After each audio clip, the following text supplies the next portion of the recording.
I'm Kenneth, a relationship coach and a psychotherapist. Every relationship is different, and every breakup is different. Work with me, and you'll get professional help on your situation. Just click on the link in the description below, or go to my website, askcraig.net.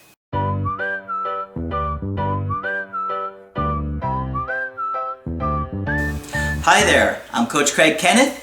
I'm Coach Margaret. And today we're going to be talking about, will time make my ex miss me or forget about me? What a universal question that is. Absolutely. Yes. One of the scariest parts about a breakup is wondering if your ex is going to miss you, right, or they're going to forget about you and just move on. Right. It's absolutely terrifying. It's absolutely terrifying. And right. probably one of the things that I used to talk to you about way back in the day. Way back when, yes. When I was going through my breakup and driving you crazy 2 days a week. She just forgot about me. She doesn't care what's happening to me. You were sure she didn't care. Absolutely, and because she had started dating somebody else. Which turned out not to be true, really. She did think about you. She did, absolutely. Yes. And I actually was reviewing a lot of stuff from that breakup. I went through my old phone Good for you. recently and saw a lot of different stuff that I was actually right about, and my instincts were right in a lot of the situation.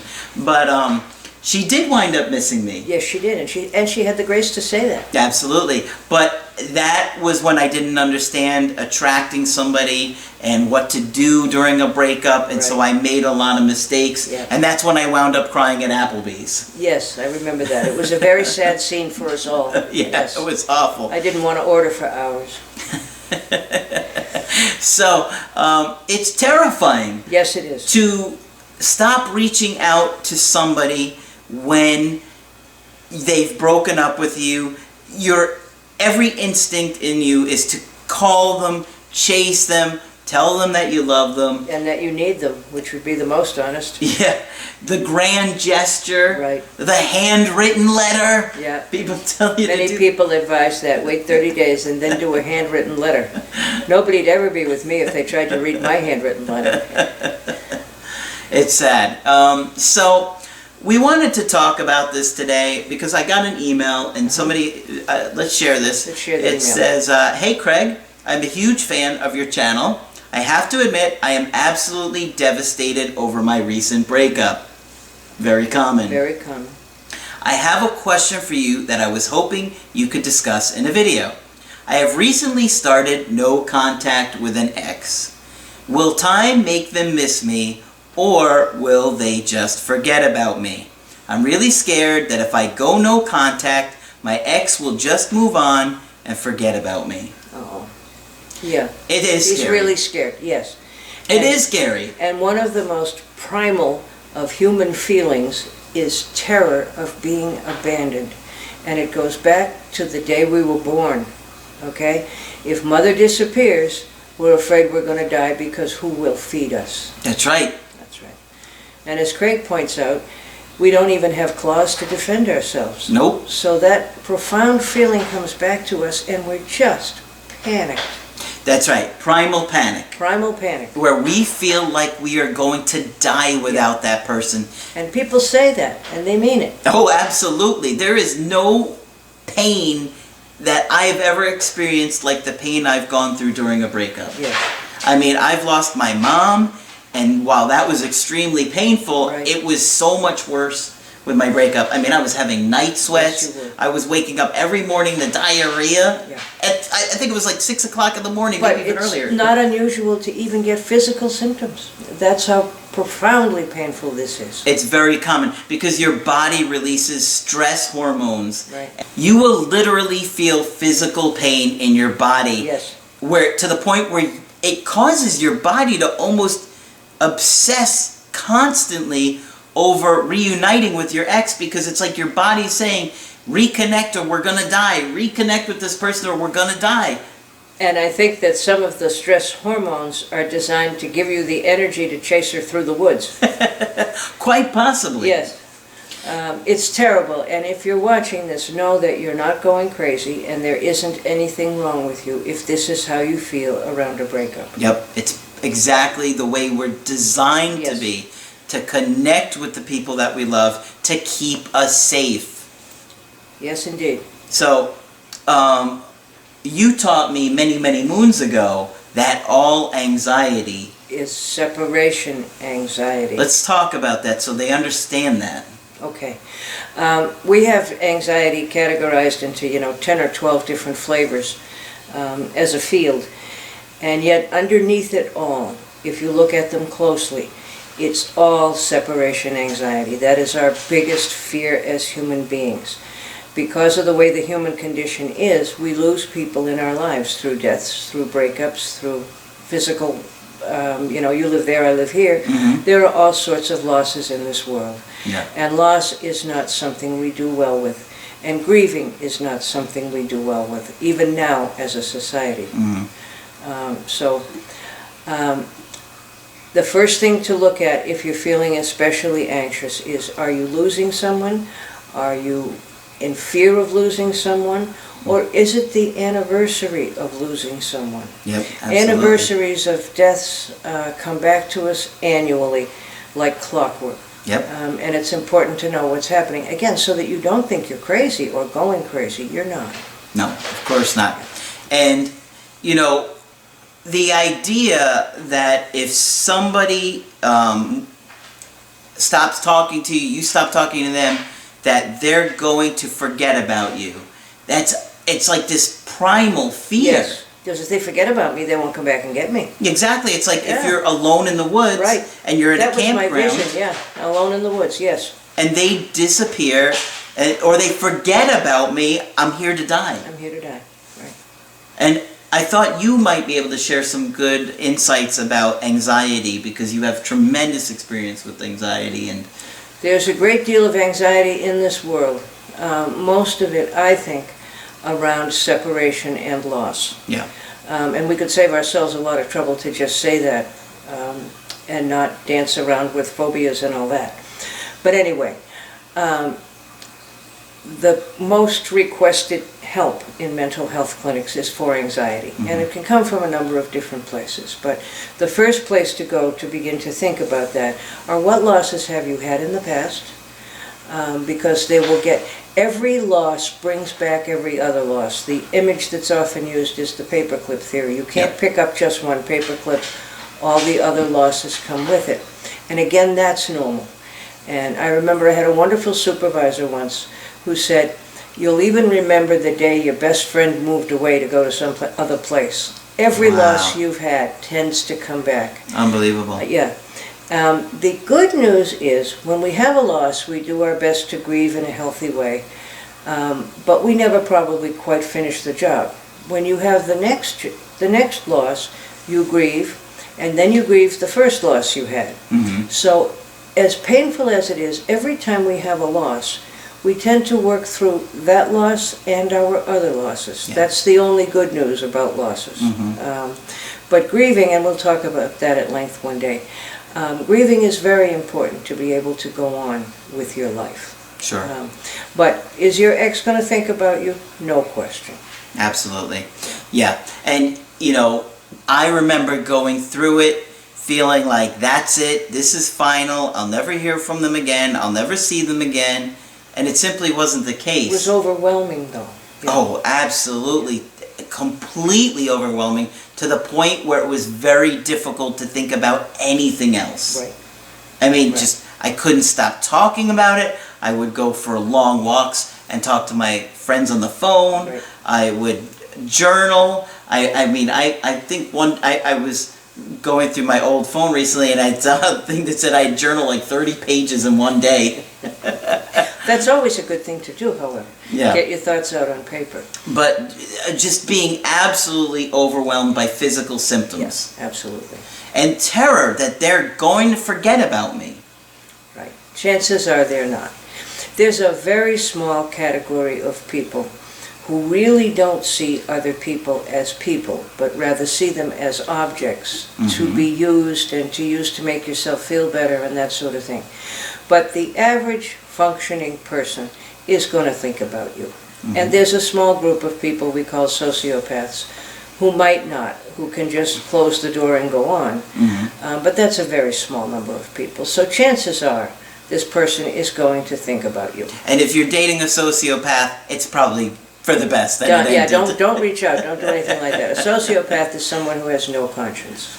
Yeah, we were talking about that before we started filming today. Yes, we were.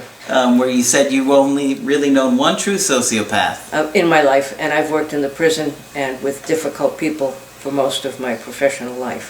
So I've only ever seen one true sociopath who had no feelings. He had killed someone and he had no feeling of remorse. Most people do have some.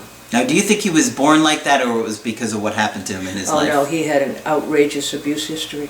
Yeah. Which can do a lot of damage. But this brings us to the whole concept of how do you calm yourself down? What do you do? Well, there are all sorts of lists. Pet your dog, go for a walk, have a cup of tea, do all of those things. But those are going to be not that they don't help, they do, but they're going to be short-lived. It might make you feel better for a little while. The big thing is to talk about it. The big thing is to talk about it. About any issue that we're going to be talking about here. If you keep it inside, it doesn't go anywhere and it doesn't heal. But if you're able to talk about it, you have all sorts of chances of resolving it. That's why I was going to Margaret twice a week during my breakup. Yes. And a lot of times you would spend more than an hour with me. You'd spend hours with me. What am I going to do with this boy? I thought, I can't get him to stop crying. It was pretty bad. So I understand where you guys are at, that trauma and feeling like that person's not going to love you anymore. You're never going to see him again. Are they going to forget about you? No, they're not. They're not. They're not. That doesn't mean that you're guaranteed to get them back, of course. But chances are, more likely than not, in most situations, your ex is going to revisit the idea of working things out with you. Agreed? Yes, and they can compare now what it's like to be with you and what it's like to not be with you. And one of the biggest things is how you respond to that person. What do you do in that moment when you do have the opportunity to reach out or to reply to them or to see them or to spend time with them? That behavior is going to have a massive impact on whether they are reattracted to you or they're turned off by your behavior and they want to move on. Right. And I absolutely can see what I did wrong with my breakup that turned my ex off. You were running through the woods again to catch her. Exactly. And she kept running. Right. And she's like, whoa, whoa, whoa, I don't want to be chased. Yeah, she was. So maybe we could talk a little bit about anxiety in children and how the kids that often have anxiety can't call up their parents in their mind. And this is going to correlate to feeling like your fear that your ex has forgotten you, right? Right. All right, I'm going to talk about, this is object relations theory. And the object really means a person. But if things go as they should when we're infants, and it goes back that far, then mother is going to leave us in the crib periodically while she goes to do things that she has to do. But she's going to come in and out of our rooms and in and out of our sight at very regular, not too long intervals. Sure. If that happens, as it should, and especially up through 2, then chances are, when we're anxious, when we hurt, whether we're conscious of it or not, we can call up somewhere in our memory mother's voice and mother's face. Yes. And often, I have told people for whom this process didn't go correctly to carry a picture of the person that they'd like to call up when they feel anxious. So we can all ask ourselves, who do we think of when we don't feel good inside? Is it mom? Is it someone else who took care of us? It can be anybody, but it's important to have somebody who soothed you, who you can call up in your mind. And I think the greatest gift we can give children is that capacity. Absolutely. Because it makes it much easier for them to get through things. Absolutely. Yeah. And it's going to affect their entire life and their mental health. And all of their relationships. Okay? So it's very important that the baby attaches to mother, and that's why we hear all the talk about attachment and so forth. And I can remember growing up, Dr. Spock, now there's an antique for you. Dr. Spock, everybody had Dr. Spock's book. In fact, I think Dr. Lipschitz on the Rugrats was a takeoff on Dr. Spock. In any case, Dr. Spock said, don't pick the child up too much because you'll spoil them. You cannot spoil an infant who cannot control their behavior or anticipate things. You can't pick a child up often enough because the touch is wonderful, the gazing at mother is wonderful, all of those things are wonderful. Yeah. Being left in the crib longer than you can tolerate, so you become paralyzed just about, is not helpful. And Dr. Spock warned everyone that babies could be spoiled. I disagree. Ruined a generation. Honestly, it made it harder for a generation. Yeah. It made it harder for a generation. And when you find a really healthy adult, you can be sure. We've long forgotten what we do to soothe ourselves, but we do it. Now, one of the things that I wanted to talk about real quick is those of us that are experiencing tremendous amounts of separation anxiety during the breakup, and me included when I had it, it's because we've had a trauma. Yes. An attachment trauma. An attachment trauma. Right? And an attachment trauma is any crazy thing that happens between you and mother, or really between the circumstances in your household and mother. If you move, if you go to a homeless shelter, if mother has an abusive boyfriend, if there's chaos going on in your house. Mom could have mental health issues. Mom could be drug depressed. addiction. She could be depressed. Postpartum. Yes, there are all kinds of things that can go wrong with us. And oftentimes those things can be made up, but also oftentimes we carry them into adulthood. And I have even gone so far to try and repair this mechanism that's missing, is people have asked me to record something for them. I read Winnie the Pooh for one of my clients to record. I also gave her a picture of me. And by the time we got done, and it was a couple of years, by the time we got done, she could call up her mother, she could call up me, and she could call up her husband. Wow. And she started off with absolutely no capacity to soothe herself. And So- that's probably why you guys, when you tell me how much you love the videos and how you watch me day and night, I have become Yes. the A comforting person. yeah, A soothing person. To soothe and that's you. wonderful. yeah, and that's why I brought you on board too. And if we become that for anybody as a transition, then it's an honor, really.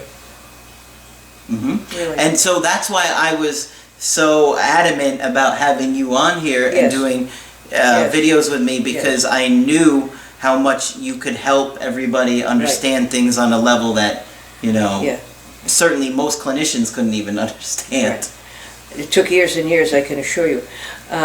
But the people who do have means of soothing themselves, and you say to yourself, how did they ever get through that? They had that capacity somewhere in their being. Yeah. Okay? It also depends on the length of the relationship, the depth of the relationship. But I mean, if you've loved somebody, even for a period of time, you're not going to forget them overnight. No. And go ahead. And when you've had an attachment trauma, you're a lot more likely to fear that they will forget about you. Yes. Yes. What if mom went out of the room one day, I don't know, to feed the other kids and forgot to come back? What if that happened? That's a childhood fear. When you can't see, you can't, when you're a baby, hold the object. And so you're totally dependent on the comings and the goings of your caretaker or caretakers. Yeah. I have a very moving description in one of the books I have on what it feels like to be the baby. That you wake up and you're wet and you're hungry and you're scared, and so you cry and you do the normal things that a baby does to summon someone, and then no one comes for a period of time, and you get more and more scared, and then eventually you get angry and you can feel tears on your face, and you get red in the face and you're hot and you just are in a terrible state of affairs. Whereas if someone does respond to you, you get picked up you get cooed at or talked to or something like that, changed and then fed. And the difference is incredible in your outlook on life. Wow. Take that, Dr. Spock. Yeah, exactly. It's incredible. And so, you know, going through breakups in such a painful way that I have, and you saw that firsthand, Yes. I really believe that the level of pain and anxiety that you're feeling now is what you felt in your childhood. As a baby. And you just don't remember it. Yeah. But even your body remembers being scared and mad and just terrified. So it's a trauma, okay? It's what happened to you in the past is affecting you in the present. And that's why maybe you had a mom that worked all the time, was depressed, you had a bunch of siblings, your mom was an alcoholic. All kinds of things. You were given up for adoption, which is a whole nother story right there. A whole other story that we'll do. That fear, that level of intensity and that primal panic is why you're hurting so badly today. So the people that have a secure attachment and had been picked up all the time, or held, cooed loved, cooed at, tickled, whatever, they don't have that fear. They don't have it to the same degree. They have some of it, but they certainly don't have it to the same Exactly. degree. It's not nearly as intense and painful. As if you have a history. Yeah. And I said to a client one day who came in, and I saw her for a couple of sessions, and she had been very high functioning and became terribly ill because of a doctor's mistake. And I was talking to her, I think, on the third session, and I said, something in my gut says to me, that was not your first trauma. And I couldn't even account for why I felt that way. And she looked at me startled and said, I was in foster care for the first 3 months of my life. Wow. Yeah. So there it was. But Craig is absolutely right. What you feel is what you felt as a baby. You had no words for it then. And it's hard to find words for it now, but it's there. We're wired to attach. Yes, we're absolutely wired to attach. If mother holds us in her one arm and feeds us with her other arm, we are completely programmed to do just that distance from mom's eyes so we can see clearly. Mom has a scent, we remember it. Mom has a voice that we've heard since we were in utero. So change of caretaker can be very scary too. Yes, but you know, you have to understand we are wired to connect, we're wired to attach to our loved ones. And so you dated this person, you were in a relationship with this person, they obviously attached to you. Now, just because they ended the romantic relationship with you does not mean that they can detach, that's the word, detach that easily. They can't. We're not programmed that way. Unless we're terribly damaged. Like a sociopath. Yeah. But barring that, you got to understand, yes, they do think about you. Yes, they do miss you. They miss the things you did with them, who you were as a person. They don't just forget about you. No. It just doesn't work that way. Even if they don't contact you again, they certainly have not obliterated you from their memory. No, absolutely not. And think about this for a minute. Put yourself in a position, think back to a time in your life. Chances are you have broken up with somebody at one point in your life, right? Even if you did break up with that person, did you forget about them? No. Did you stop thinking about them? No. Of course not. And I'm sure on some level you absolutely did miss them. Now, why did you not get back with them? Well, every situation would be different. Chances are their behavior turned you off. And so you just were like, I can't do this anymore. Right. Which is why I'm always telling you, look at it from this side now. If your behavior is attractive and you truly are able to handle the situation differently, they're going to be a lot more likely to want to work things out. That's right. That's right. So, a lot to think about. What do you think? Do you want to add anything else about object relations that they should understand? That's the basics of it. And no one's blaming mothers. I want to be really clear about that. There's probably no parent on earth who ever said, I want to be damaging to my child. But it can happen from poverty, war, all kinds of different things, that it just isn't possible to give a child what they need. If there are other adults in the house, that can be an enormous help. Mm-hmm. Okay. Absolutely. But there's a famous psychologist who gave us the term, a good enough caretaker, Mm-hmm. meaning that the baby sees you often enough to develop normally. Was that John Bowlby? Bowlby is he's the attachment man, but it's Dr. Winnicott. Oh, that's right. Who put that specifically, a good enough caretaker. Mm-hmm. John Bowlby, who originally studied attachment back in what, the 50s and the 60s, yes, maybe? the 50s and the 60s, Mm-hmm. and I'm not sure whether he did it or one of the other people, but they did an experiment with monkeys that's fascinating, and they gave them a real monkey. They gave one group a real monkey mom, the next group a stuffed monkey mom who was sort of soft and cuddly, and the third group just a sort of a wooden stick mom. And you can guess what happened, exactly what you think happened. The monkeys with the real mom did best, the ones who had at least a stuffed and snuggly mom did better, and the other ones were just unable to develop at all. Wow. That was a wake-up call to the mental health community. Yeah. So you gotta understand attachment, okay? And that's why I'm always trying to educate you guys on attachment and attachment trauma, and now you're getting a little bit of insight on object relations and why it's so challenging for you to think that they've forgotten about you, because maybe in your life, in your childhood, you had a hard time remembering and calling up your own caregivers. Yes, right. Because of the trauma. Right. Right? Right. But there are very few conditions in this world that we can't do something with, including reading Winnie the Pooh. Although I do rather like the story. Maybe we'll have you read it to people one day. Okay. So, in summary...